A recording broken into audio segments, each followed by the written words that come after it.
Greetings, welcome back to Black Bear News, where we are discussing climate change, abrupt climate change, and things adjacent. So just want to bring you some of the current things happening. Not all, can't cover everything. I try.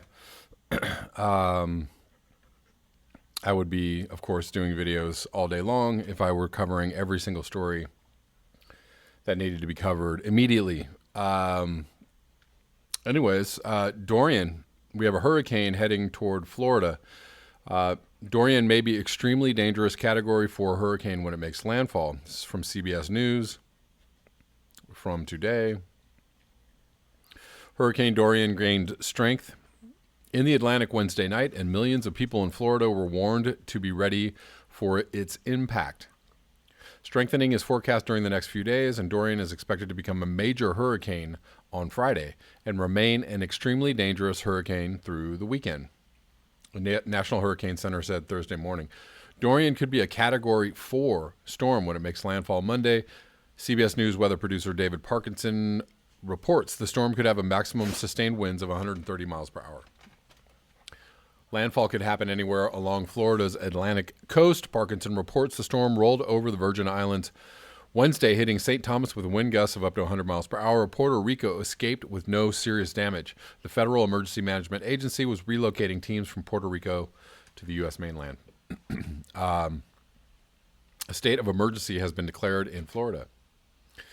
People along the state's east coast were rushing to load up on water, food, and emergency supplies. Don't let this happen to you.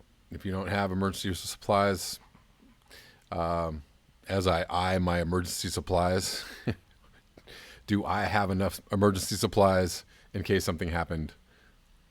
Good question. I do, I think. As of 11 a.m. Eastern Daylight Time, Thursday, Dorian Center was some 220 miles northwest of San Juan, Puerto Rico. So you can see the track here, projected track. This is 11 a.m. Thursday, Friday morning, Saturday, Sunday.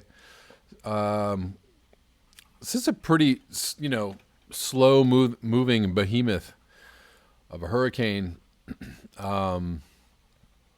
Not quite as big as other current hurricanes we've seen, but the fact that it's moving so slow means it's got time to gather more energy and more moisture. Been flights canceled, life-threatening flash floods possible, flooding and power outages in U.S. Virgin Islands. 80-year-old man dies in Bayamon. And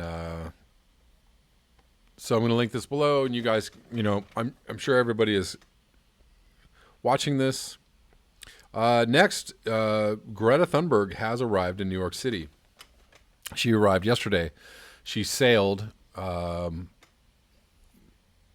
some climate actions and events in New York. She did not fly. A lot of people are... I've seen a lot of people on Twitter and other places saying like big deal, or, how much carbon did she really save? And, there's talk about how they're getting the boat back, blah, blah, blah. The move for her to sail was, largely performative. But I think it's an important demonstration that, it was a stand. It was symbolic. About the fact that we need to lessen our air travel, if not totally outright cancel air travel. You can travel by sailboat. She traveled rather fast over the Atlantic by sail.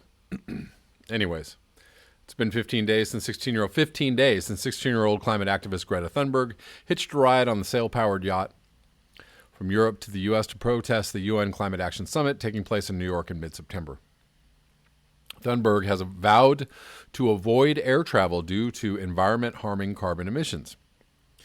The Malaysia 2 docked this afternoon at 4 p.m. Eastern Daylight Time at Coney Island in Brooklyn. That's yesterday. So its passengers could clear customs and immigration and then proceeded to North Cove Marina at the southern tip of Manhattan, just a stone's throw from Wall Street. Despite a light drizzle, a crowd of more than 200 gathered at North Cove to welcome Thunberg, or Thunberg, excuse me. I have a bad habit of pronouncing it Thunberg. The young activist has gained an adoring following in the last few months as she's worked with great success to highlight the urgency of the climate situation. Oh, I believe actually she's doing a climate strike today. It's Friday. She leads climate strikes every single Friday. So she has 1.2 million followers on Twitter, 1 million friends on Facebook. Facebook post announcing her arrival in New York has drawn more than 2,000 comments, nearly all celebratory. It's like she's a superstar, remarked one woman awaiting Thunberg's arrival. In the Dockside group were many students from the Fridays for Future, the initiative Thunberg founded that calls for students to stay home from school on Fridays. What day is it? It's Thursday. So tomorrow she'll be doing climate action, leading a climate strike. Fridays for Future was the driving force behind school strikes that took place around the globe this spring. And Thunberg and the group are calling for a major student strike slated for September 20th. Everybody, mark your calendars. Thunberg will join the New York City Fridays for Future students in a climate strike scheduled for later this week. For the young people waiting at North Cove on Wednesday, Thunberg's visit is a source of inspiration. So she made it. She did it. There are some climate scientists. The main one I can think of is Kevin Anderson, who does not fly. I think this is a good thing. I think people should call attention to this, to not flying, as a way to raise awareness and as a way to actually show positive action in the face of one of the things. It's kind of a dumb argument. One of the things the right or climate deniers do when they bring up, when people talk about, oh, we have to do something to save the earth and climate awareness and climate change is a problem. And the right and climate deniers like to go, well, what are you doing? What have you done? What are you doing? You're still flying. What a hypocrite. They like to trot all that stuff out. And on some level, it's kind of true. The thing that they're not taking into account is that we're, most of the population of the planet is locked into, especially in first world countries, locked into the system that has been put in place. And it's very hard to live outside of the system. It's extremely difficult to live outside of the system when everybody else is like, come on, guy, just get on a plane, or, just grab your iPhone, or just do whatever it is, just do whatever it is everybody else is doing, and refusing to acknowledge the problem.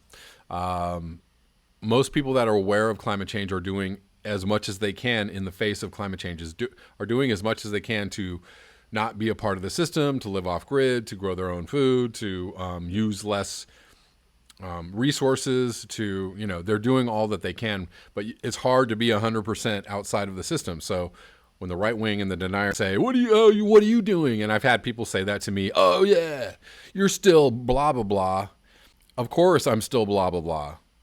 I live in a capitalist system. I have a job and kids and people to feed, and it's really hard to feed people outside of the system. The entire, economy is set up for everybody to be in the system and doing environmentally damaging things. That's how we're trained from birth to live in this system. We're not told grow your own food, be self-sustaining, live without electricity, because we're all not Amish. The only people that I can think that do that in the United States as a community, as a widespread community, are the Amish. And if I'm missing somebody, please, alert me to that fact. So anybody else who is not part of this religious sect that lives outside of the capitalist industrial system is totally on their own. It's very lonely. It's very hard. It's very difficult. People call you crazy. What are you doing? Why aren't you just shopping and buying and consuming and doing what everybody else does? So just, next time some dumbass says some shit like that, just say, be quiet. But, you have people taking action and doing things in the face of the climate of industrial capitalist society, controlling everything, and they try to step outside of it, and people jump all over them, or call them crazy or call them nuts or, why are you doing this? But bravo for Greta Thunberg for doing this. Because she's actually, more people know who Greta Thunberg is, than Kevin Anderson. Probably, if you just walked up to a random person, probably not a lot of random people know who Greta Thunberg is. I'm just saying she's probably, if, random people on Facebook, if I started talking about Kevin Anderson, they'd probably be like, who are you talking about? If I say Greta Thunberg, people know who I'm talking about. This from the Washington Post. Fine purveyors, owned by Amazon's Jeff Bezos, fine purveyors of, neoliberalism that the Washington Post is. Trump pushes to allow new logging in Alaska's Tongass National Forest. I'm not going to read too much of this. The headline says much of what you need to know. Trump has instructed Agriculture Secretary Sonny Perdue to exempt Alaska's 16.7 million acre Tongass National Forest from logging restrictions imposed nearly 20 years ago, according to three people briefed on the issue after privately discussing the matter with the state's governor aboard Air Force One. Again, climate deniers and goofballs that, think climate change is a hoax, you are enabling Trump's destruction of the environment. You are part of the problem. And people on the right and the left need to be, shouting and hollering about this as loud as they possibly can. The move would affect more than half of the world's largest intact temperate rainforest, opening it to potential logging, energy, and mining projects. It would undercut a sweeping Clinton administration policy known as the roadless rule, which has survived a decades-long legal assault. Surely funded by the Koch brothers and others like the Koch brothers. Trump has taken a personal interest in forest management, quote unquote, a term he told a group of lawmakers last year he has redefined since taking office. And also he is rolling back methane rules on methane release as well. This guy needs to go, Donald Trump needs to go as quickly as possible.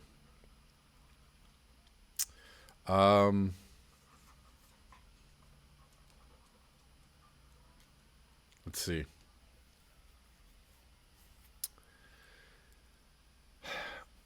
Alaskans, including Governor Mike Dunleavy and Senator Lisa Murkowski, both Republicans, have pressed Trump to exempt their state from the rule, which does not allow roads except when the Forest Service approves specific projects that bars commercial logging. Yeah. So the oligarchs and the ruling class and the corporate class are destroying the environment hand over fist, and they absolutely love that Donald Trump is president. You don't hear a lot of, you have the billionaire class paying some kind of lip service to the fact that they think Trump is, dangerous or whatever. Most people with a lot of money, most of the billionaire class, most of the corporate heads, they absolutely love that Trump is in office because he allows regulations to be rolled back in order to make it easier for people to make money and to destroy the environment in the process of making more money. It's fairly obvious. I just have to say it out loud once in a while. Lastly, in this video, I'm going to link that below. You guys can check that out. Russia fires nuclear-capable missile from the North Pole. A few weeks ago, I actually, missed covering a story, even though I had plenty of people alert me to the story, but I just had too many other things in my queue. But there was a story about a radiation leak in Russia, which was extremely frightening, but that did actually happening. Some people were told to evacuate, and apparently there was a leak at a missile testing site. Early on Saturday morning, the peace and tranquility of the Arctic, hundreds of miles from the nearest signs of humanity, was shattered. A Russian submarine punched through the ice near the North Pole and fired a Soneva-type intercontinental ballistic missile. Meanwhile, around 1,000 miles further south, yet still within the Arctic Circle, another Russian submarine launched a Bolivo-type intercontinental ballistic missile from beneath the surface of the Barents Sea. The timing and location of these tests may be intended to send messages both internally and to the rest of the world. Russia announced, of course, we had an escalation of the arms race once again.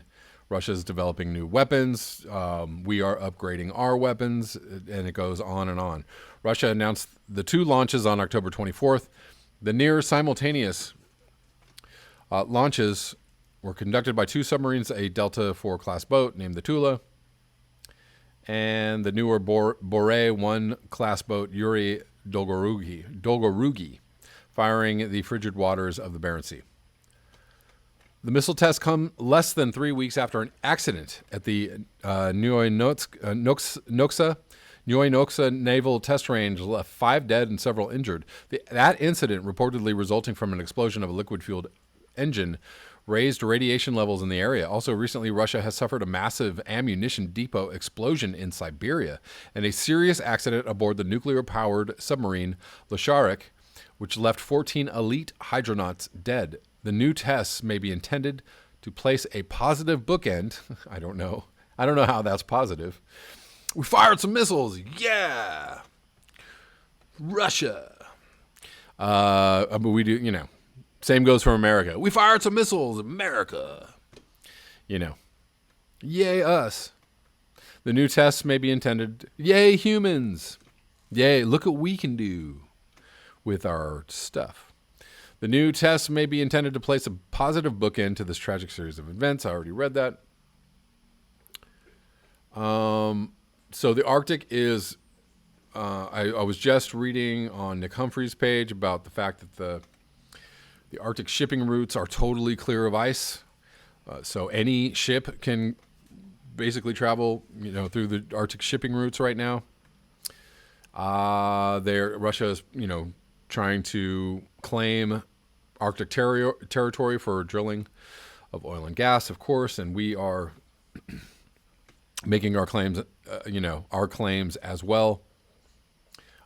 Probably one of the reasons why Donald Trump wanted to buy Greenland as a strategic, outpost. It would probably be very advantageous, and there are resources there as well, and and Greenland was like, no, thank you, we're not for sale. Anyways, interesting times ahead. Thank you so much for your eyes, your ears, and your conscience. If you would like to support this channel, you can do so at the links below. Until next time.